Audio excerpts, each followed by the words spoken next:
ইসলাম পাঁচটা বিষয়ের উপর প্রতিষ্ঠিত। ইসলামের মূল ভিত্তি হলো পাঁচটা। কয়টা? ইসলামের মূল ভিত্তি হলো পাঁচটা।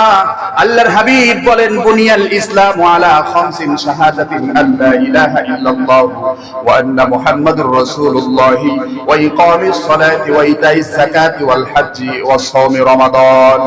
আল্লাহর হাবিব বলেন, ইসলামের মূল স্তম্ভ হলো পাঁচটা। প্রথম নাম্বার স্তম্ভ হলো ঈমান আনয়ন করা। পরিপূর্ণ ঈমান আনতে হবে। ঈমান আনার পর একটা মানুষের উপর চারটা কাজ শরীয়ত সম্মত ভাবে ফরজ হয়ে যায়। একজন ব্যক্তি বেধর্মী থেকে ঈমান এনেছে, ঈমান আনার সাথে সাথে শরীয়ত সম্মত ভাবে তার উপর চারটা কাজ তাৎক্ষণিক ভাবে ফরজ হয়ে যায়। কয়টা কাজ? চারটা কাজ। তার প্রথম নাম্বার কাজ হলো ইকামিস সালাত। আল্লাহর হাবিব বলেন প্রথম ঈমান আনবে। দ্বিতীয় নাম্বার হলো ইকামিস সালাত, নামাজ কায়েম করবে।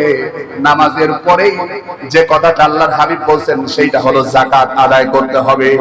আল্লাহর হাবিব বলেন, বুনিয়াল ইসলামু আলা খামসিন শাহাদাতিন আল্লা ইলাহা ইল্লাল্লাহ ওয়া আন্না মুহাম্মাদুর রাসূলুল্লাহ ওয়া ইকামিস সালাত, নামাজ আদায় করবে। ওয়া ইতাইস যাকাত, যাকাত প্রদান করবে।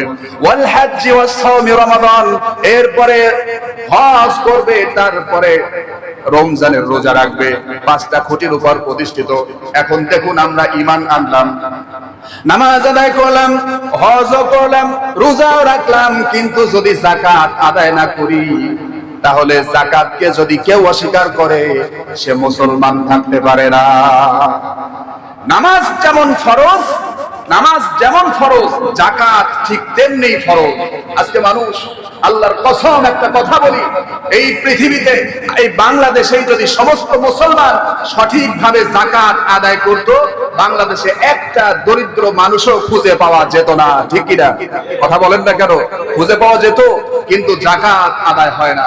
সম্মানিত হাজিরিন, আল্লাহর হাবিব যাকাতের কথাটা বলেছেন 3 নম্বরে। পাঁচটা খুঁটি ইসলামের। কয়টা খুঁটি? পাঁচটা। কালেমা অর্থাৎ ঈমান, 2 নাম্বার হলো নামাজ, 3 নাম্বার হলো যাকাত, 4 নাম্বার হলো হজ, 5 নাম্বার হলো রোজা। আমরা সামনের দুটা পরের দুটা মানি, কিন্তু মাঝখানেরটা মানি না। আপনি একটা তাবু বানিয়েছেন, তাবুর মাঝখানে একটা খুঁটি দিয়ে থাকেন, মাঝখানে খুঁটি থাকে না একটা, আর মাঝখানের খুঁটিটা যদি দুর্বল থাকে, ভাঙা থাকে, আপনার তাবু কি খাড়িয়ে থাকবে, খাড়া থাকবে, নাকি তাবু নিচে ঝুলে পড়বে? নিচে ঝুলে পড়বে। সম্মানিত হাজিরিন, সুতরাং আল্লাহর হাবিব যাকাতকে মাঝখানে নিয়ে এসেছেন।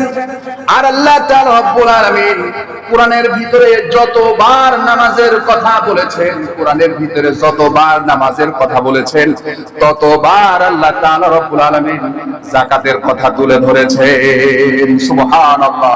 কোরআনে যতবার নামাজের কথা এসেছে, ততবার যাকাতের কথা এসেছে। যাকাত খুব গুরুত্বপূর্ণ একটা বিষয়। ইসলামের 3য় খুঁটির নাম হলো যাকাত। সম্মানিত হাজিরিন, যাকাত হলো আরবি শব্দ। এই যাকাত শব্দের অর্থ হলো বৃদ্ধি পাওয়া, পবিত্রতা অর্জন করা। যাকাত শব্দের অর্থ হলো বৃদ্ধি পাওয়া। আপনি আপনার সম্পদের যাকাত আদায় করবেন, অটোমেটিক ভাবে আল্লাহ তাআলা আপনার সম্পদকে আরো বহুগুণে বৃদ্ধি করে দেবেন। জোরে বলি সুবহানাল্লাহ।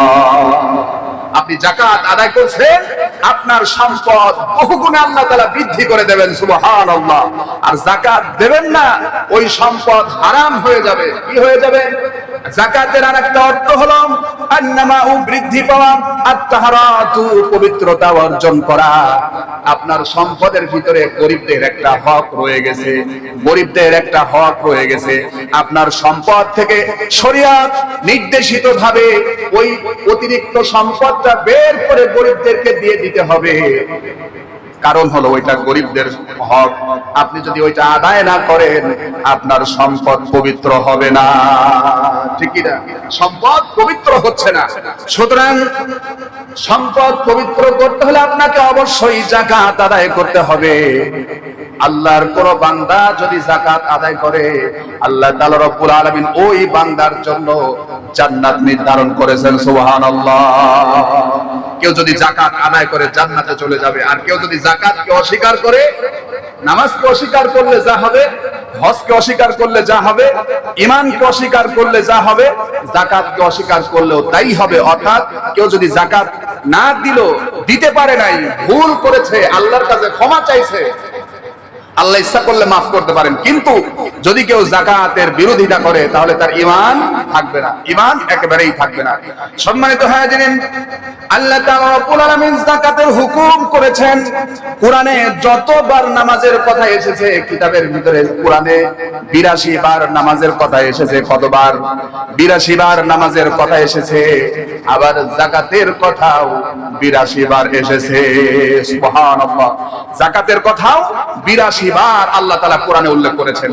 আল্লাহ তাআলা রব্বুল আলামিন সেই কথা বলছেন, যাকাত আদায়ের হুকুম দিয়ে আল্লাহ তাআলা বলেন, ওয়া আকিমুস সালাতা ওয়া আতুজ যাকাতা ওয়ারকাউ মা'আর রাকিঈন। আল্লাহ তাআলা বলেন, ওয়া আকিমুস সালাতা ওয়া আতুজ যাকাতা ওয়ারকাউ মা'আর রাকিঈন। আল্লাহ বলেন তোমরা নামাজ আদায় করো, ওয়া আকিমুস সালাতা নামাজ কায়েম করো, ওয়া আতুজ যাকাত এবং যাকাত আদায় করো, যাকাত প্রদান করো, ওয়ারকাউ মা'আর রাকিঈন।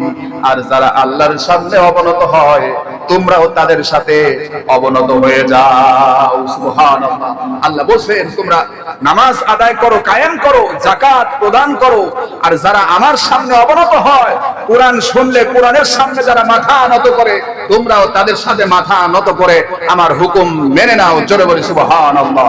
এই হুকুমটা কার? আল্লাহ। হুকুমটা কার? আল্লাহ। সম্মানিত হাজিরিন, এবার খেয়াল করুন, যাকাত এমন একটা গুরুত্বপূর্ণ বিষয়। আল্লাহর হাবিব তিনি বলছেন, মায়েশা সিদ্দিকা রাদিয়াল্লাহু তাআলা আনহা, আল্লাহর হাবিব তিনি বলছেন, হাদিসটা বুখারী শরীফের 1401 নম্বর হাদিস, বুখারী শরীফের 1401 নম্বর হাদিস। জারির ইবনে আব্দুল্লাহ থেকে বর্ণিত, তিনি বলছেন, আমি আল্লাহর রাসূলের হাতে বায়াত গ্রহণ করেছি যাকাতের উপর, নামাজের উপর, আর প্রতিটা মুসলমানের কল্যাণ কামনা করার উপর বায়াত গ্রহণ করেছি। সুবহানাল্লাহ। জারির ইবনে আব্দুল্লাহ বলেন, আমি রাসূলের কাছে বায়াত গ্রহণ করেছি 3টা কাজের উপর। 1 নাম্বার নামাজ আদায় করব, 2 নাম্বার যাকাত প্রদান করব, 3 নাম্বার সমস্ত মুসলমানের কল্যাণকামী হয়ে যাব। সুবহানাল্লাহ। বর্তমান প্রেক্ষাপটে সকলে ইবাদত করে, কিন্তু অপর মুসলমানের কল্যাণকামী খুব কমই পাওয়া যায়, ঠিক কি না? তার মানে একজন আরেকজনের পিছনে লেগেই আছে। গ্রামে বলেন এক মাতবর আরেক মাতবরের পিছনে, এক প্রতিবেশী আরেক প্রতিবেশীর পিছনে, অফিসের দিকে তাকান, অফিসের এক স্যার আরেক স্যারের পিছনে, এরকম লেগেই আছে, ঠিক কি না? কথা বলেন না কেন? ভুল বললাম? কল্যাণকামী আপনাকে হতে হবে। আপনি যদি কল্যাণকামী হন তাহলে কি হবে? আল্লাহর হাবিব তিনি বলেন, তাকওয়া হলো এই জায়গায়, তিনি শাহাদাত আঙ্গুল, তর্জনী আঙ্গুলটা নিজের বুকের দিকে দিয়ে বলছেন, ঈমান তাকওয়া হলো এই জায়গায় বুকের ভিতরে। আর তার কারণ হলো তুমি প্রত্যেকটা মুসলমানের কল্যাণকামী হয়ে যাবা। সুবহানাল্লাহ। প্রত্যেকটা মুসলমানের যদি আপনি কল্যাণকামী হন তাহলে আপনি পরিপূর্ণ মুসলমান হয়ে যাবেন। সুবহানাল্লাহ।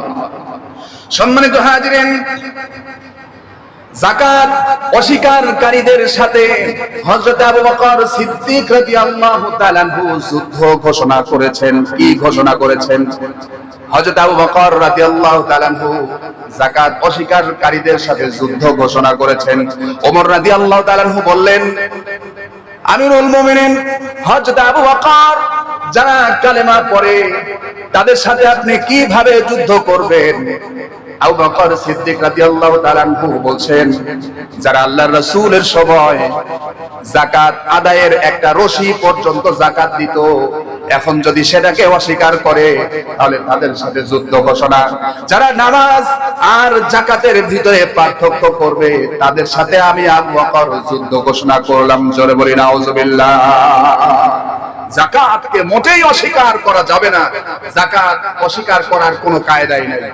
একজন ইহুদি মহিলা নবী করিম সাল্লাল্লাহু আলাইহি ওয়াসাল্লাম যাকাত সম্পর্কে বলছিলেন যে যাকাত আদায় করলে আল্লাহ সুবহানাহু ওয়া তাআলা যাকাত দাতার সম্পদকে রক্ষা করেন। ধ্বংস করেন না। যে সম্পদের যাকাত দেয়া হয় সেই সম্পদ আল্লাহ তাআলা ধ্বংস করেন না, এবং যাকাত আদায়কারী আল্লাহর জান্নাতে প্রবেশ করবেন। সুবহানাল্লাহ। এই কথা আল্লাহ রাসূলের মুখে শুনলেন একজন ইহুদি মহিলা। আল্লাহ রাসূলের মুখে এই কথা শোনার পর দৌড়ে চলে গেছে আবু সুফিয়ানের কাছে, গিয়ে বলছে, ও আবু সুফিয়ান, মুহাম্মদ সাল্লাল্লাহু আলাইহি ওয়াসাল্লাম কি জীবনে কোনোদিন মিথ্যা কথা বলেছে নাকি? বলে যে না, মুহাম্মদ তো জীবনে কখনো কোনোদিন মিথ্যা কথা বলে নাই। তাহলে তিনি যে যাকাত সম্পর্কে কথা বলছেন, এই কথাগুলো কি সত্য নাকি? আবু সুফিয়ান রাদিয়াল্লাহু তাআলা বলেন, অবশ্যই সত্য, কারণ মুহাম্মদ যা বলে তা কখনো মিথ্যা কথা বলে না। সুবহানাল্লাহ। এবার ইহুদি মহিলা কি করেছে? বাড়িতে গিয়ে তার সমস্ত সম্পদ হিসাব করেছে। সমস্ত সম্পদ হিসাব করার পর এবার ইহুদি মহিলা তার সম্পদের 2.5% হারে যাকাত দিয়ে দিছে। যাকাত দিয়ে দেওয়ার সাথে সাথে তার প্রতিবেশী অন্যান্য ইহুদিরা বলছে, এই মহিলা, তুমি কি মুসলমান হয়ে গেলে নাকি? মহিলা বলছে, তোমরা যাই বলো না কেন, কিন্তু মুহাম্মদ সাল্লাল্লাহু আলাইহি ওয়াসাল্লাম জীবনে কোনোদিন মিথ্যা কথা বলে নাই। তিনি বলেছেন যে সম্পদে যাকাত দেয়া হয় সেই সম্পদ কখনো চুরি হয়ে যায় না, সেই সম্পদ কখনো ডাকাতে নেয় না, সেই সম্পদ কখনো ক্ষতিগ্রস্ত হয় না, আর যাকাত আদায়কারী আল্লাহর জান্নাতে প্রবেশ করবে। সুতরাং মুহাম্মদ সাল্লাল্লাহু আলাইহি ওয়াসাল্লাম যেহেতু বলেছেন, সুতরাং সত্য কথা বলেছেন, এই জন্য আমি আজকে যাকাত দিয়ে দিলাম। সুবহানাল্লাহ। যাকাত দেওয়ার পর এবার ইহুদি মহিলা চিন্তা করতেছে যে আল্লাহ রাসূল বলেছেন যাকাত দিলে সম্পদ বাড়ে। কি বাড়ে? সম্পদ বাড়ে। মহিলা চিন্তা করতেছে আমার সম্পদ কবে বাড়বে, কবে বাড়বে, এই চিন্তায় ব্যস্ত। ঠিক এমন সময় মদিনা থেকে মহিলা একটা বাণিজ্যিক কাফেলা মিশরে প্রেরণ করেছে। বাণিজ্যিক কাফেলা মিশরে চলে গেছে। মিশর থেকে বাণিজ্য অনেক মাল সম্পদ কিনে যখন মহিলার কাফেলা সহকারে, মহিলার ছিল 100টা উট, মহিলার বাণিজ্যিক কাফেলায় 100টা উট ছিল। 100টা উট বুঝাই করে মালামাল নিয়ে মিশর থেকে মদিনার দিকে আসতেছে। সাথে আরো অনেক কাফেলা ছিল। কিছু দূর যাবার পর দস্যুরা, ডাকাতের দল বাণিজ্যিক কাফেলার উপর আক্রমণ করেছে। এমন সময় মদিনায় খবর হয়ে গেল, ও মহিলা, সকলের কাছে খবর হয়ে গেল যে তোমাদের বাণিজ্যিক কাফেলা ডাকাত দলের কাছে, ডাকাত দ্বারা আক্রান্ত হয়ে গেছে, ডাকাতেরা সম্পদ লুটে পুটে নিয়ে চলে যাচ্ছে। এই সংবাদ যখন মহিলার কানে পৌঁছেছে, মহিলা পাগল পাড়া হয়ে গেছে। বলছে, আমি আমার জীবনের সব সম্পদ এবারের বাণিজ্যে আমি প্রেরণ করেছিলাম, আর আমার সম্পদ যদি সব নষ্টই হয়ে যায়, অথচ আমি এই সম্পদের যাকাত দিয়েছি মুহাম্মদ সাল্লাল্লাহু আলাইহি ওয়াসাল্লামের কথার উপরে নির্ভর করে। সুবহানাল্লাহ। মুহাম্মদ সাল্লাল্লাহু আলাইহি ওয়াসাল্লামের কথার উপর নির্ভর করে আমি এই সম্পদের যাকাত দিয়ে দিয়েছি, আর এই সম্পদ যদি নষ্ট হয়ে যায় তাহলে মুহাম্মদ সাল্লাল্লাহু আলাইহি ওয়াসাল্লামকে আর ছাড়াছাড়ি নাই, তাকে গিয়ে ধরবো। ঠিক এই অপেক্ষায় রয়েছে। অপরদিকে কয়েকদিন পর আস্তে আস্তে করে দেখা গেল মহিলার সবগুলো উট মাল বুঝাইরত অবস্থায় মহিলার বাড়ির সামনে চলে এসেছে। এমন সময় মহিলা আল্লাহু আকবার বলে বলছে, এই আমার বণিকেরা, হে আমার বাণিজ্যিক কাফেলারা, তোমরা তো বলেছিলে যে সম্পদ ডাকাত দল দ্বারা আক্রান্ত হয়েছে, কাফেলা ডাকাত দল দ্বারা আক্রান্ত হয়েছে, কিন্তু তোমরা সম্পদ নিয়ে বাড়ি ফিরলে কিভাবে? এমন সময় কাফেলার লোকেরা বলছে, ও মহিলা, আল্লাহ তাআলা এমন ভাবে রক্ষা করেছেন, মরুভূমির ভিতরে ডাকাত দল সমস্ত কাফেলার সম্পদগুলো লুটে পুটে নিয়ে যাচ্ছিল। এমন সময় আমাদের কাফেলার সামনে যে উটটা ছিল, বড় উট, সামনে যাইতেই হুসট খেয়ে পড়ে যায়। পরে যখন সামনের উটটা বসে পড়ে, সামনের উটটা বসে পড়ার সাথে সাথে পিছনের 99টা উট অটোমেটিক ভাবে মাটির উপরে বসে যায়। সুবহানাল্লাহ। অটোমেটিক ভাবে সামনেরটা যখন বসে গেছে, পিছনের 99টা উট মাটির উপরে বসে গেছে, আর ওঠে না। ওই দিক থেকে ডাকাত দলেরা তাদের গুলো অন্যদের গুলো ডাকাতি করে নিয়ে চলে গেছে। কিছুক্ষণ পর উট ওঠা শুরু করলো, উট উঠে রওনা দিয়েছে। এইভাবে করে করে সম্পদ দিয়ে আমরা বাড়িতে চলে এসেছি। এবার মহিলা চিৎকার দিয়ে বলে, এই সম্পদ আর কেউ রক্ষা করে নাই, নিঃসন্দেহে যাকাত আদায়ের সম্পদ আল্লাহ তাআলা রক্ষা করেছেন। মহিলা দৌড়ে চলে গেছে রাসূলের কাছে। রাসূলের কাছে গিয়ে বলছে, ইয়া রাসূলুল্লাহ, ইয়া হাবিবাল্লাহ, আপনি যে কথা বলেছিলেন সেইটা অবশ্যই সত্য, অবশ্যই বাস্তব। তার কারণ হলো সেইটা আমি নিজেই প্রমাণ। অন্যদের সব সম্পদ ডাকাতেরা নিয়ে গেছে, কিন্তু আল্লাহ তাআলা আমার সম্পদ রক্ষা করেছে। হুজুর, তাড়াতাড়ি করে আপনি আমাকে কালেমা পড়িয়ে মুসলমান বানিয়ে দেন। সাথে সাথে মহিলা কালেমা পড়ে নিল, লা ইলাহা ইল্লাল্লাহু মুহাম্মাদুর রাসূলুল্লাহ সাল্লাল্লাহু আলাইহি ওয়াসাল্লাম। মহিলা কালেমা পড়ে মুসলমান হয়ে যায়। সুবহানাল্লাহ। সম্মানিত হাজিরিন, দেখুন, অথচ আজকে আমরা যাকাত দানে একেবারেই নিরুৎসাহিত হয়ে গেছি। যাকাত আপনাকে অবশ্যই আদায় করতে হবে।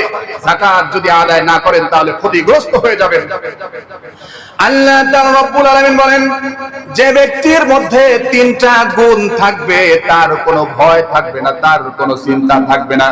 আল্লাহ তাআলা রব্বুল আলামিন বলেন, 1 নাম্বার হলো আল্লাহ তাআলা বলেন, ওয়া আকিমুস সালাতা ওয়া আতুজ যাকাতা ওয়া আতিউর রাসূলা লাআল্লাকুম তুরহামুন। আল্লাহর হাবিব আল্লাহ তাআলা রব্বুল আলামিন বলেন, ওয়া আকিমুস সালাতা ওয়া আতুজ যাকাতা ওয়া আতিউর রাসূলা লাআল্লাকুম তুরহামুন। যার ভিতরে 3টা গুণ থাকবে তার উপর রহম করা হবে, তাকে মুক্তি দেয়া হবে, তাকে নাজাত দেয়া হবে। জোরে বলি সুবহানাল্লাহ। কয়টা গুণ? 3টা গুণ। 1 নাম্বার আল্লাহ বলেন, ওয়াকিমুস সালাত, নামাজ আদায় করতে হবে। 2 নাম্বার গুণ হলো ওয়াতুজ যাকাত, যাকাত আদায় করতে হবে।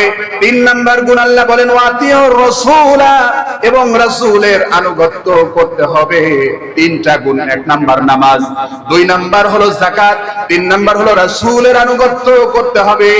এই 3টা গুণ যদি কোনো মানুষের ভিতরে থাকে, আল্লাহ তাআলা রব্বুল আলামিন বলেন, লাআল্লাকুম তুরহামুন, আশা করা যায় আমি আমার ওই বান্দার প্রতি রহম করব। জোরে বলি সুবহানাল্লাহ।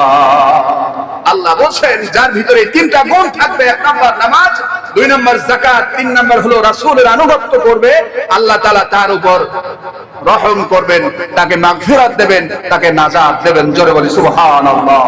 সম্মানিত হাজিরিন, যাকাতের অনেক গুরুত্ব। কেউ যদি যাকাতকে অস্বীকার করে তাহলে সে মুসলমান থাকবে না। এটা আমার কথা নয়, এটা হলো আল্লাহ তাআলা রব্বুল আলামিনের কথা। আল্লাহ তাআলা রব্বুল আলামিন বলেন, হামিম সাজদার 7 নাম্বার আয়াত, সূরাতুল হামিম সাজদার 7 নাম্বার আয়াতে আল্লাহ তাআলা রব্বুল আলামিন বলেন, আল্লাহ তাআলা বলেন, আল্লাযীনা লা ইউতুনাজ যাকাতা ওয়া হুম বিল আখিরাতি হুম কাফিরুন। আল্লাহ তাআলা রব্বুল আলামিন বলেন, আল্লাযীনা লা ইউতুনাজ যাকাতা, যারা যাকাতকে অস্বীকার করবে, যারা যাকাতকে পরিত্যাগ করবে, হুম বিল আখিরা, এবং আখিরাতকে অস্বীকার করবে, হুম কাফিরুন, তারা অস্বীকারীদের অন্তর্ভুক্ত হয়ে যাবে। জোরে বলি নাউজুবিল্লাহ। যারা যাকাতকে অস্বীকার করবে, আখিরাতকে অস্বীকার করবে, তারা অস্বীকারী অর্থাৎ কাফেরদের অন্তর্ভুক্ত হয়ে যাবে। জোরে বলি নাউজুবিল্লাহ। সম্মানিত হাজিরিন, যাকাত আদায় করলে আল্লাহ তাআলা রব্বুল আলামিন আপনার জন্য পুরস্কার নির্ধারণ করেছেন। কি পুরস্কার নির্ধারণ করেছেন? আল্লাহ তাআলা রব্বুল আলামিন বলেন, ইন্নাল্লাযীনা আমানু ওয়া আমিলুস সালিহাতি ওয়া আকামুস সালাতা ওয়া আতাউজ যাকাতা লাহুম আজরুহুম ইনদা রাব্বিহিম ওয়া লা খাউফুন আলাইহিম ওয়া লা হুম ইয়াহজানুন। আল্লাহ তাআলা বলেন ইন্নাল্লাযীনা আমানু, নিশ্চয়ই যারা ঈমান এনেছেন, ওয়া আমিলুস সলিহাত, এবং সৎ কর্ম করবে, ওয়া আকামুস সালাত, এবং নামাজ আদায় করবে, নামাজ ওয়া আকামুস সালাত, নামাজ কায়েম করবে। নামাজ কায়েম সম্পর্কে অনেক ব্যাখ্যা বিশ্লেষণ রয়েছে। নামাজ শুধু একা পড়লে হবে না, আপনি পড়বেন এবং আপনি সকলকেই দাওয়াত দিয়ে নামাজের দাওয়াত দিতে হবে, নামাজ পড়াইতে হবে। জাতির সকলেই যখন নামাজ আদায়কারী হবে তখন নামাজ কায়েম হয়ে যাবে। নামাজ কায়েম, আল্লাহ বলেন ওয়া আকামুস সালাত, নামাজ কায়েম করতে হবে। এক নাম্বার, ইন্নাল্লাযীনা আমানু ওয়া আমিলুস সলিহাত, যে সমস্ত ঈমানদারেরা সৎ কাজ করবে, ওয়া আকামুস সালাত, নামাজ কায়েম করবে, ওয়া আতুজ যাকাত, এবং যাকাত প্রদান করবে, লাহুম আজরুহুম ইনদা রাব্বিহিম, তাদের জন্য তাদের রবের কাছে এক বিশাল পুরস্কার থাকবে। আল্লাহর কাছে যদি পুরস্কার, আল্লাহর কাছে কত বড় পুরস্কার যাকাত আদায়কারী বান্দার জন্য থাকবে, এটা মাখলুক কখনো কল্পনাও করতে পারে না, ঠিক কি না?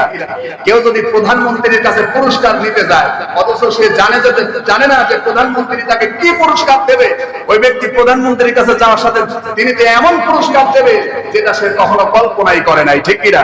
এরকম হয় না? একজন ফকির একবার সারা জীবন ধরে ভিক্ষা করে, একজন ব্যক্তি তাকে বুদ্ধি দিছে যে তুমি সারা জীবন ধরে খয়রাত করো, এরকম ভিক্ষা করে তো লাভ নাই, ওর চাইতে তুমি বাদশাহর কাছে চলে যাও, বাদশাহর দরবারে যাও, বাদশাহ তোমাকে এমন দেয়া দেবে যে জীবনে কোনোদিন তোমার আর ভিক্ষা করা লাগবে না। সুবহানাল্লাহ। আল্লাহর বান্দা বাদশাহর কাছে ভিক্ষা করার জন্য চলে গেছে, যাওয়ার পর দেখে যে বাদশাহ ভিক্ষা দেবে তো দূরের কথা, বাদশাহ নিজেই দুই হাত তুলে আল্লাহর কাছে ভিক্ষা চাইতেছে। সুবহানাল্লাহ। এবার ফকির বেচারা বলতেছে, বাদশা যখন কিছুক্ষণ পর বের হয়ে চলে যায়, বাদশার চোখ দিয়ে দরদর করে পানি পড়তেছে। ফকির বেচারা বাদশার দিকে তাকিয়ে আফসোস করতেছে, বলতেছে, চাইতে এলাম বাদশার কাছে, এখন দেখি এ তো আমার চাইতে বড় ফকির। ফকির বলতেছে, বাদশার কাছে চাইতে আসলাম, এখন তো দেখি বাদশা আমার চাই বড় ফকির। চিন্তা করলো বাদশা কার কাছে চায়, কার কাছে চাওয়ার বদলাতে আল্লাহ তাআলা কার কাছে চাওয়ার বদলাতে এসে বাদশাহী পেয়েছে। আজকে আমি বাদশার কাছে না চেয়ে সেই বাদশার কাছে চাইবো, যে বাদশার কাছে বাদশা চায় আমিও আজ থেকে তার কাছে চাইবো। জোরে বলি সুবহানাল্লাহ। সুতরাং চাইতে হবে কার কাছে? আল্লাহর কাছে। সম্মানিত হাজির, যে কথা বলছিলেন ওয়াতুজ যাকাত, এবং যাকাত প্রদান করতে হবে। আল্লাহ বলেন লাহুম আজরুহুম ইনদা রাব্বিহিম, আল্লাহ বলেন তাদের জন্য তাদের রবের কাছে এক বিশাল পুরস্কার থাকবে, বড় পুরস্কার থাকবে। আল্লাহ তাআলা রব্বুল আলামিন আরো বলেন ওয়ালা খাউফুন আলাইহিম ওয়ালা হুম ইয়াহজানুন, আল্লাহ বলেন তাদের কোনো চিন্তা থাকবে না এবং তাদের কোনো ভয় থাকবে না। সুবহানাল্লাহ। যারা ঈমান আনবে, সৎ কাজ করবে, নামাজ আদায় করবে, নামাজ কায়েম করবে, যাকাত দেবে, আল্লাহ বলেন তাদের জন্য বড় পুরস্কার রয়েছে আমার কাছে। আর তাদের আখিরাতে হাসরের দিন কোনো চিন্তা থাকবে না, তাদের কোনো ভয় থাকবে না। জোরে বলি সুবহানাল্লাহ। সম্মানিত হাজিরিন, রমজান মাস চলতেছে, 18ই রমজান আজ। রমজানে অনেকেই যাকাত দিয়ে থাকেন, আপনারা প্রত্যেকেই যাকাত আদায়কারী বান্দা হয়ে যাবেন। প্রত্যেকেই যার যার সম্পদ হিসাব করে যাকাত দিয়ে দেবেন। যাকাত কি পরিমাণ দিতে হয়? শতকরা 2.5% হারে আপনাকে যাকাত দিতে হবে। যাকাত আপনার ফরজ হবে কখন? আপনি যখন 7.5 ভরি স্বর্ণের মালিক হবেন, এই সম্পদটা যদি আপনার কাছে 1 বছর স্থায়ী হয়, তাহলে আপনার উপর যাকাত ফরজ হয়ে যাবে। অথবা 52.5 তোলা রূপা যদি আপনার কাছে 1 বছর স্থায়িত হয়, যেটার মূল্য দেখা যায় যে প্রায় 90,000 থেকে 1 লাখ টাকা এর মধ্যে, এরকম টাকা যদি আপনার কাছে 1 বছর স্থায়িত্ব হয়, আপনি যদি পূর্ণ মালিকানায় যদি 1 বছর থাকে, তাহলে আপনি সেখানে 2500 টাকা যাকাত দিতে হবে। অর্থাৎ 1 লাখ টাকায় 2500 টাকা। আপনার ব্যাংকে টাকা জমা আছে মনে করেন যে 10 লাখ, তাহলে আপনার যাকাত দিতে হবে কত? 2.5% হারে 25,000 টাকা আপনাকে যাকাত দিতে হবে। 10 লাখ টাকা আপনার ব্যাংকে আপনার মালিকানায় রয়েছে, ঋণের টাকা হইলে হবে না। আপনার নিজস্ব মালিকানায় যদি থাকে, ভাগের মালিকানায় হলেও হবে না, নিজস্ব মালিকানায় যদি থাকে, তাহলে আপনি সেখান থেকে 2.5% হারে যাকাত এটা আপনাকে আদায় করতে হবে। যাকাত দিতে হবে কাদেরকে? গরিব দুঃখীদেরকে, মাদ্রাসা এতিমদেরকে, সমাজ সংস্করণের কাজে ব্যয় করতে পারবেন, ইসলামিক কাজে বিভিন্ন কাজে ব্যয় করা যাবে যাকাতের অর্থ, সে সম্পর্কে আলোচনা করা হবে ইনশাআল্লাহ পরবর্তীতে। সুতরাং যাকাত খুবই জরুরি বিষয়, এটা আপনাকে অবশ্যই আদায় করতে হবে। যাকাত আপনি যদি আদায় না করেন, আল্লাহ তাআলা রব্বুল আলামিন বলেন যাকাত আদায় না করলে কি হবে? সঞ্চিত সম্পদ, সোনা রূপা এবং আপনার এই সঞ্চিত সম্পদ জাহান্নামের ভিতরে জ্বালানো হবে। এই কথাটা আল্লাহ তাআলা রব্বুল আলামিন কালামে পাকের ভিতরে তুলে ধরেছেন। যাই হোক, এই আলোচনা করতে গেলে অনেক সময় লেগে যাবে। আল্লাহ তাআলা বলেন জাহান্নামের আগুনে এই সঞ্চিত সম্পদগুলোকে জ্বালানো হবে, উত্তপ্ত করা হবে। করার পর ওই সঞ্চিত সম্পদ দিয়ে কপালে, পাজরে, পিঠে ছ্যাক দেয়া হবে, দাগ দেয়া হবে। সম্মানিত হাজরিন, যাকাত আদায় না করলে কঠিন শাস্তি হবে। আল্লাহ তাবারক তাআলা আমাদেরকে যেন অবশ্যই যাকাত আদায়কারী বান্দা হওয়ার তৌফিক দান করেন, সকলে বলি আমিন। আর বিশেষ করে ফিতরা, যেহেতু আজকে 18 রমজান, সামনে আরেকটা জুমা আমরা পাবো, ফিতরার কথাটাও বলে দেই। ফিতরাটা হলো সর্বনিম্ন 115 টাকা, সর্বনিম্ন যেটা আপনারা আদায় করবেন 115 টাকা ফিতরা। এটা আপনাকে আদায় করতে হবে, সকলকেই আদায় করতে হবে। যার উপর যাকাত ফরজ তার উপরে ফিতরা আদায় করতে হবে ফরজ। আর এইটা আপনি আদায় করবেন, আপনার সন্তানদের পক্ষ থেকেও আপনাকে আদায় করতে হবে, স্ত্রীর পক্ষ থেকে, সন্তানদের পক্ষ থেকে, মা বাবার পক্ষ থেকে আপনাকে এই ফিতরা আদায় করতে হবে। সর্বনিম্ন 115 টাকা, সর্বোচ্চ হলো 2900 টাকা। এটা যদি কিসমিস হিসাব করে, কিসমিসের হিসাব করে যদি আপনারা যাকাত দেন 2970 টাকার মতো যাকাত আসবে। আর যদি আটার হিসাব করে যাকাত দেন তাহলে আসবে সোয়া সা। এর অর্থ হলো আপনার সোয়া কেজি আটা। এই সোয়া কেজি আটা আপনার 115 টাকা নির্ধারণ করা হয়েছে। এই হারে আপনারা যাকাত দিতে পারবেন, কি ফিতরা আদায় করতে পারবেন। ফিতরা আদায় করতে হবে। আর ইতিকাফটাও আপনাকে আদায় করতে হবে। ইতিকাফ হলো 3 প্রকার। কয় প্রকার? 3 প্রকার। একটা হলো সুন্নত, একটা হলো নফল, আর একটা হলো ওয়াজিব। যে ব্যক্তি ইতিকাফের মানত করেছে তার উপর ইতিকাফ করা ওয়াজিব, তাকে ইতিকাফ আদায় করতেই হবে। যে ব্যক্তি সময় পেয়েছে ইতিকাফের নিয়তে মসজিদে ঢুকলো, এরপরে বের হয়ে গেল, ওই ব্যক্তির ইতিকাফটা হলো নফল ইতিকাফ। আর আরেকটা ইতিকাফ হলো সুন্নাত ইতিকাফ। নবী করিম সাল্লাল্লাহু আলাইহি ওয়াসাল্লাম রমজানের 20 দিন মতান্তরে 10 দিন ইতিকাফ করেছেন। 20 রোজা থেকে 30 রোজা পর্যন্ত 10 দিন ইতিকাফ করা, এটা হলো সুন্নাত। মসজিদে, জুমার মসজিদে মহল্লার কেউ না হয় কেউ এই ইতিকাফটা আদায় করতে হবে। কোন মহল্লার কেউ যদি ইতিকাফ আদায় না করে, মসজিদ যদি ফাঁকা থাকে, পুরো গ্রামবাসী এর গুনাহগার হয়ে যাবে। সুন্নাত আদায় না করার গুনাহগার পুরো গ্রামবাসী হয়ে যাবে। সুতরাং এই সুন্নাত ইতিকাফ 10 দিনের ইতিকাফ, এটা আপনারা যারা ইতিকাফ থাকবেন আপনারা নিয়ত করে রাখেন ইনশাআল্লাহ। আর আল্লাহ সুবহানাহু ওয়া তাআলা আমাদের সকলকেই সামনে বাকি যে কয়টা রোজা রয়েছে যথাযথভাবে পালন করার তৌফিক দান করুক।